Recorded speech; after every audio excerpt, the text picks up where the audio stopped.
It's the Joe Padula Show, Clarksville's conversation. Absolutely. Is the era of emotional support pets about to end, and will the only allowed animal to board a flight be a doggy? Yeah, crazy cat ladies, buckle up. Lawyer Wayne will explain now on the Joe Padula Show. Absolutely. Make sure to subscribe, hit the notification bell, click the like, leave your comments.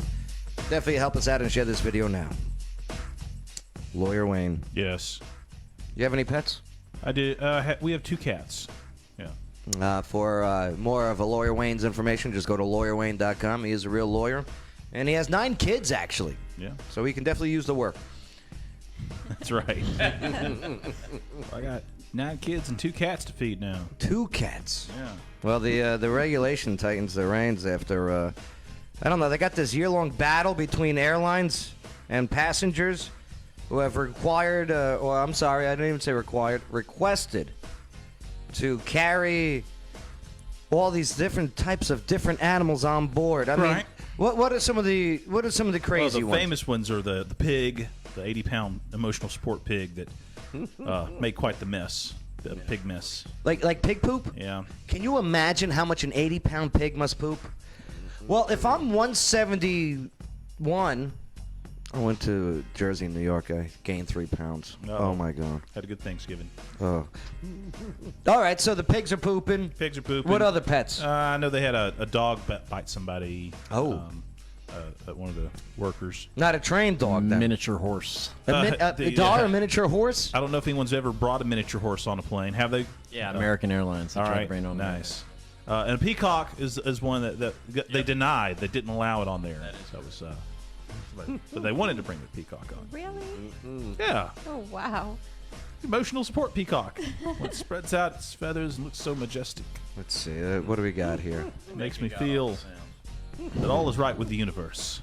Let me see what I got here. Let's take a look at some of these. Surely someone's brought a monkey on. I haven't looked that up, but I would just assume. There was someone at Walmart year before last with a monkey. Okay. With a What? I've had some people try to bring their dogs to court. She had her in a pink stroller and everything. Nice. Look at this. Take a look at the screen. Do you see those via iHeartRadio audio-wise? Just go to the Joe Padula Show Facebook page, and boom, you could see exactly what we're seeing. We're looking at a little mini horse. That's oh my God! Could you imagine like that? Now I don't get it. Why the emotion support? Well, because they're service animals, right? That are certified by the Americans with Disabilities Act and are trained to provide services, right? This one looks like her boyfriend. Like a seeing eye dog would be the classic example. You have a dog that's trained to guide a blind person, say, through an airport, right? Everybody understands that. Emotional support animals are this sort of they're not for people with disabilities, and they're not trained and certified in the way that service animals are.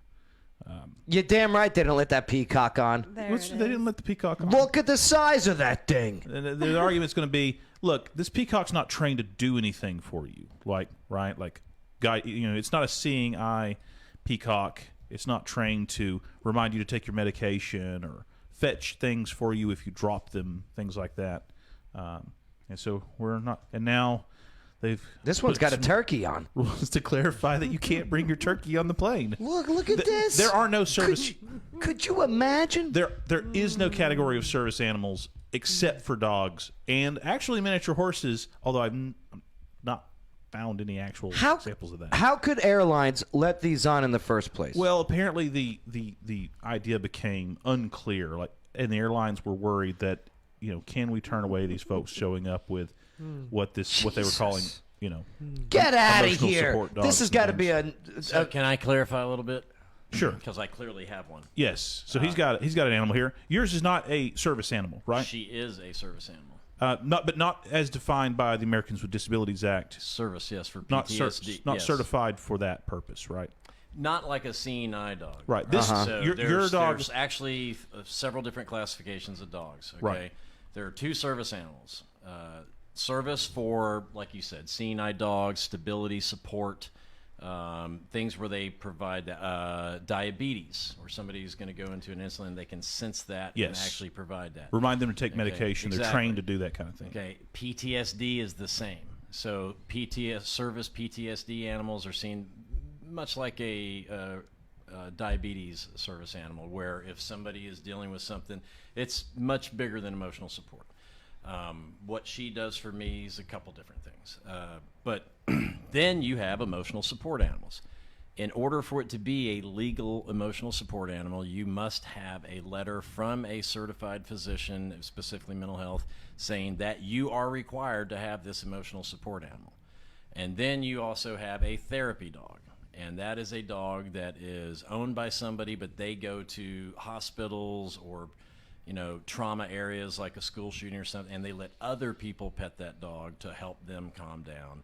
And so therapy, emotional support, 2 classifications of service, PTSD, and then tasks like he defined. Right. And then you have finally working dogs, which are your K9, TSA sniffing, etc. Like military and law enforcement dogs. And they're allowed on, right? The working dogs? Absolutely. Right. Yeah. So according to the Department of Transportation, a service animal is defined as a dog that is individually trained to work or perform tasks for the benefit of a person with a disability. Quote, the department received more than 15,000 comments on notice of proposed rulemaking. So, yeah, I mean, this is a pretty... And it specifically excludes emotional support animals from that. So the final... Isn't that the definition of a pet? The final rule announced that addresses concerns raised by individuals with disabilities, airlines, flight attendants, airports, other aviation transportation stakeholders, and other members of the public regarding a service animal on aircraft. So, yeah, emotional support animals are no longer considered service animals. But the ruling still requires airlines to allow dogs that are psychiatric service animals. Right. There are animals that have training Right. to assist with psychiatric disabilities. Such as PTSD. One example I gave, for example, is someone with PTSD is having basically I don't know what you call it, a nightmare. A dog might be trained to go turn the lights on, for example, if they sense that something bad is happening. Now, okay, let's play devil's advocate. Okay. Are you going to play the devil? I want my cat. Okay. I don't have a cat. I'm not a cat guy. All right. Here's Because I like girls. Here's the issue. Sorry, that's a joke. It's a joke. An emotional something that can provide emotional support might be something like a blanket, like Linus from Charlie Brown. Yeah. He's got his emotional support blanket. Right. That's not a service blanket. He doesn't need the blanket to stay warm, right? And that blanket has not been trained to do anything special. Right? There's nothing special about the blanket, other than it's special to him. The problem is the blanket can't poop everywhere the way an emotional support animal can. Now, what if they're in the cages? What if the cat's in the cage? Well, that's fine. You can bring you can bring your animal on a plane. There are rules for bringing your pets on a plane, right? But you can't bring a caged horse on. Where the airlines Under the belly. Where the airlines and especially other customers are having the airline customers are having issues is where are we going to draw the line and say, look, this person needs this animal, right? And this animal has been trained to behave appropriately on a flight, because they're still not going to let every single animal on there. You're going to have to fill out paperwork explaining this animal's been trained to be able to. Even some dog breeds that are registered as a service dog, they will not allow on the plane. So the new rule actually prohibits that. My reading of it says they're not allowed to discriminate based on breed, and that might be okay. Then in the new rule, that's great. In solely, the old one, that well, specifically not in the ADA, but the airline themselves. I know it was Delta, which is I only fly Delta. They would not allow a pit bull or anything with. This must be why they've as part of this bunch of little rules there. One of them is you can't discriminate solely based on breed. But they do have forms that you'll need to fill out, apparently saying, this animal's trained to be able to relieve itself properly on, that kind of stuff. How does has an animal relieve themselves on a plane? Your guess is as good as mine. Well, like in our experience, it's just been shipping the, pets and that sort of thing. And it depends on the flight. Like when we're flying from Germany or South Korea, that's an 18-hour flight. So a lot of times they'll just have to go in their kennel. They don't have much choice. Right. So, but as far as the service animals, Wait, and is the kennel in the? it's in in the underbelly. It's in the Okay, so underbelly. it's not in there. And cargo so hold. depending Okay. on the time of year, a lot Doesn't of it get cold? well, that's the thing. Depending on the time of year, a lot of us military aren't even able to ship our pets depending on the temperatures.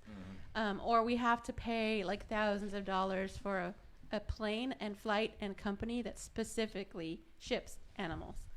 And it'll keep the temp regulated A to a charter certain flight point. for your pet. Exactly. UPS. Yeah.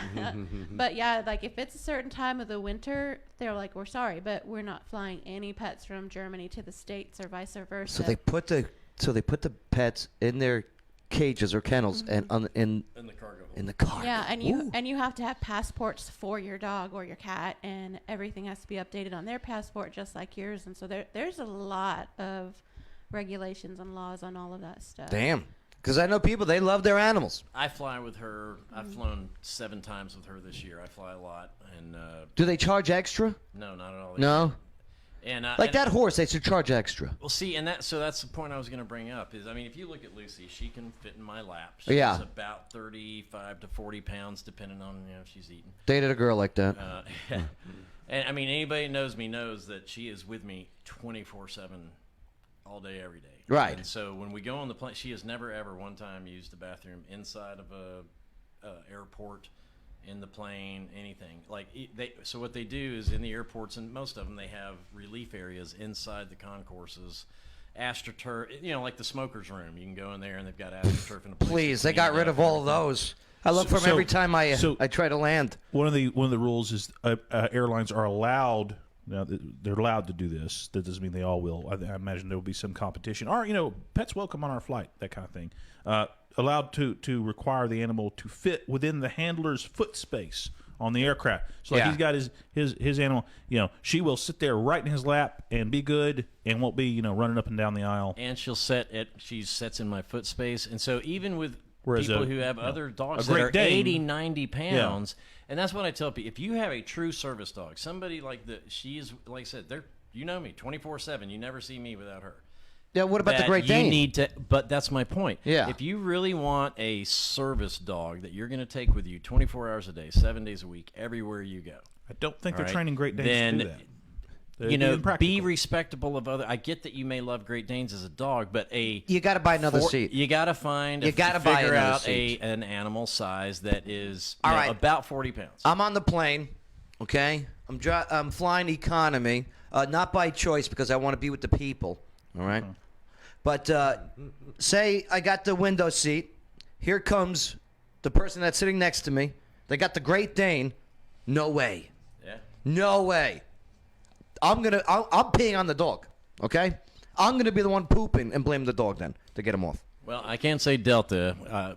I fly. You call them up and say, "Hey, I'm flying. I've got a service animal," and they automatically upgrade you to Economy Comfort Plus and put you up in the a bigger area. If it's a dog that's even like, what if it's like a Saint Bernard, right? If it's Beethoven, remember Beethoven? Right. The second one sucked, but the first one was okay. And probably some of this comes from, I think, people abused the airlines, Absolutely. to avoid the fees of having to have their pets in the cargo hold. and I that mean, kind we of saw stuff. the pictures. But I'm glad they're doing that. I have been, and most people with real service animals have said for years that this needs to happen. There needs to be a central, because it makes it's it bad really for people hard. to have real service animals. Like I've had some people try to bring dogs into court, Right. and they got some note from a dog, and I'm like, look, you've been convicted of animal cruelty. Don't try to bring your dog in front of the judge. The judge got really mad Come here, Fido. when he was trying to, Yeah. But I mean, that's why I carry this around. What- I mean, like even in Nashville, where they're supposed to, in the state, they can say, "Is that a service animal?" Yes. What does it do? And they can ask what it does. That's it. That's the only two questions, unless this changes it. Right. But even in Nashville, I've been told, no, you can't have them in here. You can't. And so, I mean, that's why I carry her registration card. They can't deny. yeah, they're very specific. I think we covered that a while back, though. Yeah. And when does this go into effect? 30 days, basically, from when Okay. it's registered, which it should be almost immediately. Look at that. So about a month. Man. Hey, let us know what you Take think your last about flights this. now, folks. Yeah, get those peacocks on those planes, all right? I'm glad they're fixing this. This is good news. One more time to go home for Christmas. pigs. That little horse. Yeah. Bay, imagine. Well, you don't like to fly. Not gonna happen. Is that because of this? No. Oh, okay. I ain't got wings. So now, I got wings. starting that could be early the- next year, if you do get on a flight, you see somebody with a dog, Yeah. you can be more assured that there's a good reason why. Understood. There you go. All right, leave your comments, share this, let us know what you think, and I don't know whether you're a pet lover or a pet hater. I got a tagline for the airlines. What's the tagline for the Fly with us. It's a zoo. It's up a zoo. there. Oh no! Don't do it! Don't do it! Don't bring those fly the peacocks. zoo. Get that duck off the plane. All right. It's the Joe Padula Show. Bada bing. Clarksville's conversation.